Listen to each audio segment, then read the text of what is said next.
I'm sure you've dreamt about it. Okay, our next performer is a spiritual coach. He is a confused single father and he is simply marvelous. Please welcome Jim Sharp.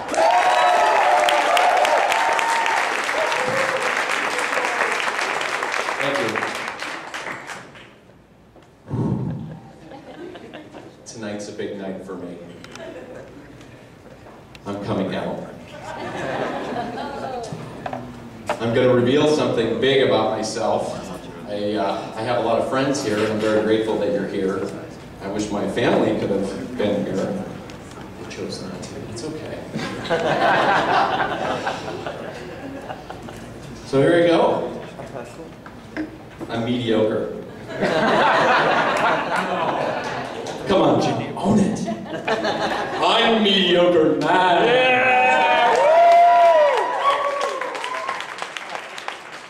No, I'm not gay.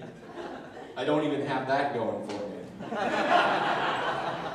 I don't have the black thing going for me either. An average black man is way more exciting than an average white man. I don't even get groped by the TSA.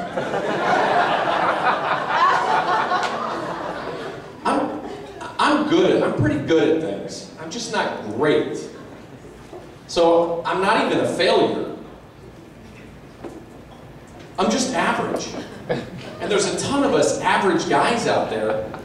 We're in herds. We're like the wildebeest of North America. We're everywhere, and we can't tell each other apart. We drive Hondas, we drink Coors Light, we wear slacks. Yes, what's that next line? That's what all right, we'll just move on. Well, anyway, the evidence has been growing about this, and there's nothing special. There's nothing special about being average. It's realizing you're average. It's a big deal, because there's a lot of guys out there that think they're somebody. They're not. And the evidence for me, what finally occurred to me, started piling up. You know, first thing was that I realized that I was buying my clothes at JCPenney. I used to wear tidy whities, but I moved all the way up to patterned briefs. I'm that guy in a beer commercial. You know that average guy in every single beer commercial? The one that's draped with supermodels? Minus the supermodels. I cut my hair with a Flowbee. I'm going to let you digest that one for a moment.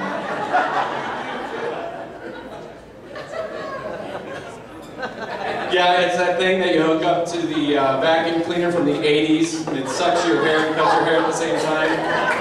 That's this, right here. Enjoy those. My body, average. I haven't had any complaints. I haven't had any compliments either. I don't want to be average, though. I want to be extraordinary, right? We all want to be extraordinary. It's kind of like the extraordinary man flies to Paris. The average guy flies to Boise. The average guy, or I'm sorry, the extraordinary guy. Right, that's right. The extraordinary man writes books. The average guy reads books. The extraordinary man saves lives. The average guy recommends nutritional supplements. Now, sometimes it's okay to be average, and it's probably good to be average, kind of like probably in a bank robbery. I'm not daring enough to be in a bank robbery, but if I was, I'd get away with it, right? Because how would they describe me?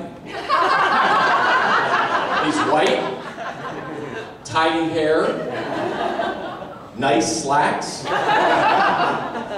and very polite. And then afterwards, a lot of criminals don't get away with it because they're stupid. But I wouldn't be. I would invest the money safely. 10% to charity. I'd have to get a little clever with paying my taxes, though. Another time that it wouldn't be so bad to be average would be if you're in a police lineup, right? It's kind of like the average guy is right in the middle. You've got the real threats to society over here. You've got the gay billionaire in the $10,000 suit right over here. Average guy right here in the middle just kind of blending in. And you know they're putting this guy away just for spite. I recently became single and average. However, I had one thing going that's a little better than average. That kind of lifts me up one notch from average. And that's my vasectomy.